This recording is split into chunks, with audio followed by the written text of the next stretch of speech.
ঘরের টুকিটাকি কাজ আর তার সাথে একটা দারুণ রেসিপি তোমাদের শেয়ার করব। তো আজকে দিনটা শুরু করা যাক। সো হ্যালো এভরিওয়ান, আমি সাহেজ। আশা করছি তোমরা সবাই খুব ভালো আছো। আর আজকে দিনটা হচ্ছে মঙ্গলবার, আর মঙ্গলবার মানেই হচ্ছে নিরামিষ। এই কদিন যা গরম পড়েছে, আর এই গরমের জন্য আমি এত ঠান্ডা খাচ্ছি যে গলার আমার একদম অবস্থা খারাপ। গলার ভয়েস শুনেই বুঝতে পারছো যে আমার গলার ভয়েসটা কতটা খারাপ হয়ে গেছে। আর নিরামিষ দিনে জানো তো আমার কিছু না কিছু মনে হয় একটু বাটা কিছু করে খাই। তো আজকেও সেই সময় সেই ভাবছি যে কি করা যায়, কি রেসিপি করা যায় সেটাই ভাবছি। তো ভাবতে ভাবতে আমি একটা সোশ্যাল মিডিয়াতে ফেসবুকে একটা রেসিপি দেখেছিলাম, সেটা হচ্ছে দ্য বং সঙ্গীতা। খুব দারুণ আমার লেগেছিল রেসিপিটা, তো আমি আজকে সেটাই বানাবো। তো তোমাদের সাথে তাই শেয়ার করব। মিস্টার সিং তো সকাল সকাল বেরিয়ে যায়, তো আজকেও সকাল সকাল বেরিয়ে গেছে, নাস্তা ওনাকে করে দিয়েছি। আর তার সাথে পারাম সে সময় ঘুমাচ্ছিল বলে তখন নাস্তা করতে পারিনি, তো এখন পারামকে নাস্তা করে দেবো। তারপরে পারাম নাস্তা করবে আর আমি হচ্ছে ঘরটা একটু গুছিয়ে নেবো। আমার জানো তো নিরামিষ দিনে সবথেকে বেশি যেটা খেতে ভালো লাগে সেটা হচ্ছে খিচুড়ি। কিন্তু খিচুড়ি এখন যেহেতু এত প্যাচপ্যাচে গরম, এই গরমে তো আর খিচুড়ি খাওয়া অসম্ভব। তোমাদের নিরামিষ দিনে কি খেতে ভালো লাগে জানিও। চলো এবার পারামকে পরোটা দিয়ে চলে আসলাম হচ্ছে ঘরে। আজকে জানো তো ভয়েসটা দিতে কিন্তু আমার খুব কষ্ট হচ্ছে, কারণ এত আমার গলার ভয়েসটা কাঁপছে যে আমি ভালো করে ভয়েসটা দিতেই পারছি না। ঠান্ডা লাগলেই না আমার জানো তো গলার ভয়েসটা সব থেকে বেশি হচ্ছে চোট পড়ে। তারপর আর কি গার্গেল করতে হবে, তারপর তোমার হচ্ছে কাড়া খেতে হবে, গরম জল খেতে হবে, তারপরে করে আমার গলার ভয়েসটা ঠিক হবে। তা না হলে আমার এই গলার ভয়েসটা নিয়ে এখন আমাকে অনেক দিন ভুগতে হবে। আমরা যারা কন্টেন্ট ক্রিয়েটার, যারা আমরা হাউসওয়াইফ, একটা দিন যদি ভিডিও না দেব তো পুরো রিচ ডাউন হয়ে যাবে। সেজন্য যত কষ্টই হোক ভিডিও তো দিতেই হবে। আমরা যে কত কষ্ট করে ভিডিও বানাই একমাত্র যারা বানায় তারাই জানে, আর যারা বানায় না তারা কত রকম না কথা বলে আমাদেরকে। যাই হোক, এবার দেখো রেসিপিতে আসা যাক।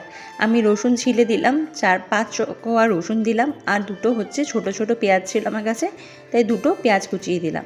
আর তারপর শুকনো কড়াইতে দিয়ে দিচ্ছে হচ্ছে কালো জিরে, আর দিয়ে দেবো হচ্ছে পেঁয়াজ রসুনটা, আর দিয়ে দেবো হচ্ছে শুকনো লঙ্কা, আর কিছুটা হচ্ছে কাঁচা লঙ্কা। যেমন তোমরা ঝাল খাবে সেই অনুযায়ী দেবে। দেবে হচ্ছে এই বাদাম, তারপরে বাদাম দিয়ে আর পেঁয়াজ আর হচ্ছে রসুন আর কালো জিরে আর কাঁচা লঙ্কা আর শুকনো লঙ্কা, ব্যাস এই কটা জিনিস দিয়ে ভালো করে একটুখানি শুকনো কড়াইতে ভালো করে নাড়াতে হবে। একদম ভালো করে নাড়াতে যতক্ষণ না একদম লাল লাল হচ্ছে ততক্ষণ ভেজে যেতে হবে। আর এখানে কিন্তু কোনো তেল আমি দিইনি, দেখো একদম শুকনোভাবে কিন্তু আমি ভাজছি। তারপরে যখন একটু ঠান্ডা হয়ে যাবে তারপর একটু বেশি করে ধনেপাতা দিয়ে দেবে। তারপর আর কি একটু জল দিয়ে দেবে, দিয়ে মিক্সার গ্রাইন্ডারে ভালো করে মিক্সিং করে নেবে। দেখবে খুব ভালো করে মিক্স হয়ে যাবে, যেহেতু ভাজা ভাজা করে দেওয়া হয়েছিল প্রথমেই, তার জন্য মিক্সটা খুব ভালো করে হয়ে যাবে, কোনো অসুবিধা হবে না। এই দেখো, আর একটুখানি বাদামটা একটু দানা দানা থাকলেও কোনো অসুবিধা নেই, খেতে খুব ভালো লাগবে। আর দেখো তারপরে আবার আমি গ্যাস জ্বালিয়ে দিলাম আর কড়াইতে একটু তেল দিয়ে দিলাম। প্রথম তেলটা একটু কম ছিল বলে আর একটু তেল দিয়ে দিয়েছি। তারপরে ওই মিক্সারটা এই কড়াইয়ের মধ্যে দিয়ে দিলাম, দিয়ে ভালো করে তোমাকে কষাতে হবে। যতক্ষণ না কড়াই থেকে ছেড়ে আসছে ততক্ষণ কিন্তু ভালোভাবে কষাতে হবে। আর এর মধ্যে আমি একটু অল্প পরিমাণে একটু চিনি, স্বাদ মতো নুন, আর একটুখানি এক চিমটি একটু হলুদ দিয়ে দিয়েছি। তারপর আর কি ভালো করে কষাবে, যতক্ষণ না কড়াই থেকে ছাড়ছে ততক্ষণ কিন্তু কষাতে হবে।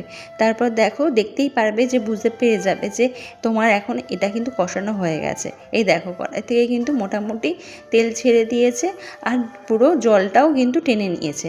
ব্যাস আমার কিন্তু রেডি এই বাটাটা। খুব সুস্বাদু খেতে লাগে, দারুণ খেতে লাগে।